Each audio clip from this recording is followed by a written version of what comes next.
What if I told you that the single most embarrassing moment for the mainstream media in months had nothing to do with a scandal? Nothing to do with a leak, nothing to do with a court case. It had to do with a fountain. What if I told you that a transformation so obvious, so undeniable, so visible, broke the media's entire narrative in real time? What if I told you that the people who screamed the loudest against it, the anchors, the columnists, the activists, were completely contradicted by their own voters, on camera, to their faces? That's not a headline from a conservative outlet. That's what happened, in public, this week. And the meltdown that followed. You have to see it to believe it. If you believe the American people deserve to see the truth the media refuses to show them, smash that like button right now, because this one matters. But before we get to the meltdown, let's start with what they desperately do not want you to see.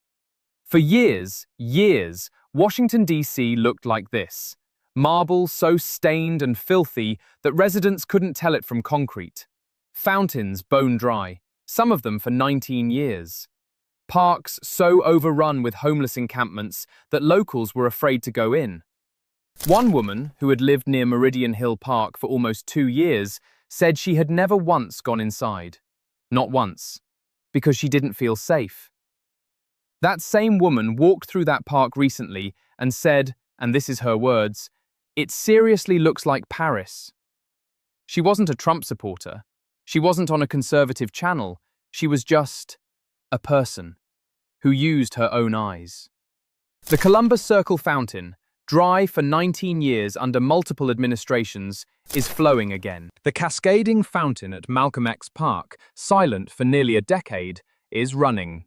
And here's where the story gets uncomfortable for the media. A resident standing at Malcolm X Park looked into the camera and said, "This is the most I've ever seen people here, and I'm pretty sure it's because Trump done turned the water back on. You've got to give the man credit." Give the man credit. That wasn't a rally. That wasn't a scripted interview on a friendly network. That was a real person, at a park named after Malcolm X, giving Donald Trump credit. On camera. And it wasn't just one person, or two. Residents of 20, 25, 30 years in DC were showing up at these parks saying they had never seen the city look like this. But that's not even the most shocking part. Because while ordinary people were praising what they could see with their own eyes, one very famous television anchor was having a very public breakdown trying to stop it. Here's what the media does when reality starts contradicting the narrative. They don't update the narrative, they attack the reality. A lawsuit was filed, an actual lawsuit, to stop the reflecting pool from being painted. Let that sink in. Not to stop a war, not to stop a budget cut, not to stop a policy that affects millions of lives, a lawsuit, to stop a reflecting pool from being cleaned and repainted. The argument, that the reflecting pool's dark, murky colour is, and this is a direct quote, a character-defining feature. The character-defining feature is that it looks like a neglected ditch. The anchor went on television and spent segment after segment framing this cleanup, the homelessness removals, the fountain restorations, the statue cleanings, as chaos, as fear, as something sinister being done to the American people. CNN said it was creating chaos and confusion. NPR framed the removal of homeless encampments as a threat to civil liberties. Civil liberties. Let's be very clear about what's being argued here.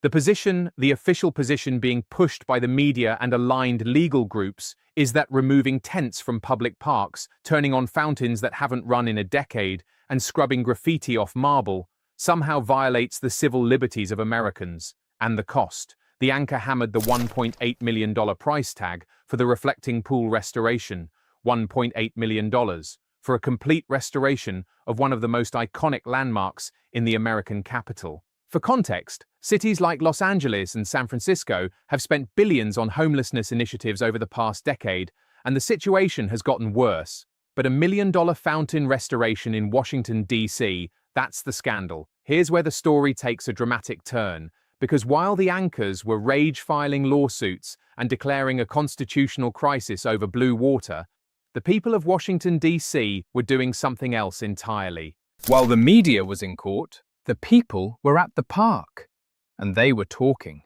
A woman who had lived in D.C. for 30 years, stood at the reflecting pool and said she had never seen anything like it. A man who moved to the area came back after a year away, looked at the transformation, and said simply, "It looks great." A visitor standing near the Columbus Fountain, running for the first time in 19 years, said someone they knew had moved to D.C. in 1998, and the fountain had never run in all that time. Never. Not once. Under multiple presidents, multiple parties, multiple mayors, multiple promises, and then one administration, one executive order, one cleanup operation, and the water came back. Let's talk about the numbers for a moment, because they matter. 150 homeless encampments cleared, 22 fountains restored, 28 statues cleaned, all of it timed for America's 250th birthday. July 4th. The biggest national celebration in a generation. And when reporters went into the streets and asked people, not at a rally, not at a campaign event, just regular people walking through their city, asked them whether the president deserved credit for this, the answers were not what the media expected. I think making the country look great for the 250th is an incredible idea. He's taking the time to put the renovations back into our capital city. We haven't been back in many, many years, but we came back now. You've got to give the man credit. He does have a vision for making things in America pretty. One woman, who openly said she thought the reflecting pool plan was stupid, walked to the edge of it, looked at the blue water catching the light, looked at the Washington Monument reflected clearly for the first time in years, and said, "Y'all, it looks good." I hate that. She hated that she liked it. How many millions of Americans feel exactly that way right now? How many people privately see something working, something real, and feel embarrassed to admit it because the people on their television told them they weren't supposed to? But here's what you need to understand. This moment, these fountains, these parks, these testimonials, this isn't just about Washington, D.C. This is about something much, much bigger. And the establishment knows it. That's why the panic is setting in. Let's be honest about what we're really watching here. This isn't a debate about fountains. This isn't a debate about historic preservation. This isn't even a debate about one president's taste in pool paint. This is a clash between two completely different ideas about what America is supposed to look like. Remember when California cleaned up its streets? Not because of a new policy, not because of a new mayor, not because of a budget increase, because a foreign head of state was coming to visit. The moment the visit was over, the tents came back, the trash came back, the needles came back. Because it was never about the people who lived there. It was about appearances for someone important. In Washington, D.C., the fountains were turned on for the American people, for the families who were afraid to walk through their own parks, for the tourists who came from across the country and found a capital city that looked like it had given up on itself, for the residents who had lived there for 30 years and never once saw the water run. And what did the opposition do? They filed a lawsuit to stop the water. They went on television and called it a constitutional crisis. They drafted legal briefs about the historical significance of a murky, neglected pool. They called the removal of homeless encampments a civil liberties violation. Think about that. The position being defended, with lawyers, with media segments, with activist coordination, is that Washington, D.C. should stay exactly the way it was, dirty, broken, abandoned, because apparently that is what they've decided America deserves. But the people walking through Meridian Hill Park for the first time in years, they've already voted, not in a ballot box, with their feet, with their cameras, with their voices on record, saying words that no media segment can erase. Thank you. And that is what has the establishment in full-scale panic.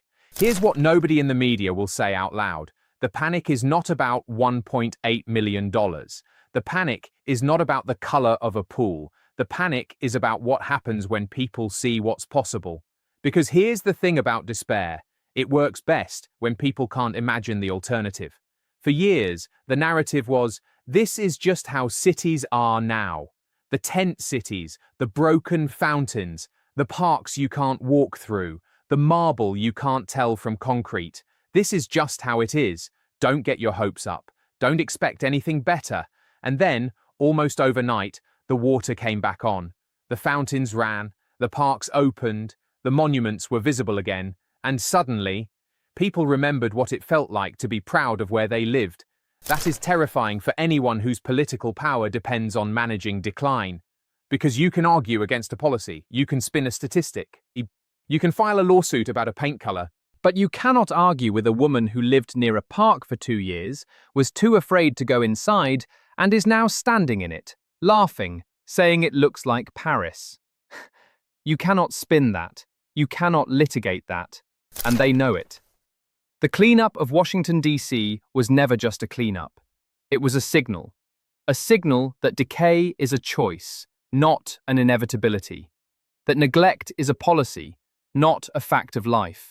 And that when someone actually decides, to care, things change, fast. The media filed a lawsuit to stop blue water from filling a pool. The American people showed up anyway and took pictures. One side is panicking, the other is just getting started. What you just watched isn't a feel-good story about fountains. it's a preview of what happens when one narrative collapses and another takes its place.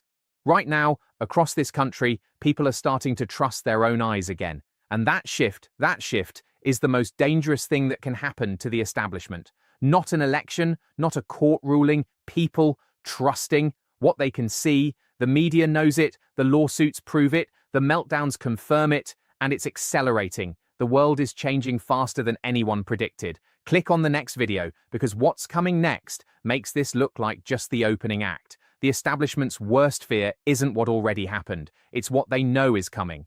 Don't miss it.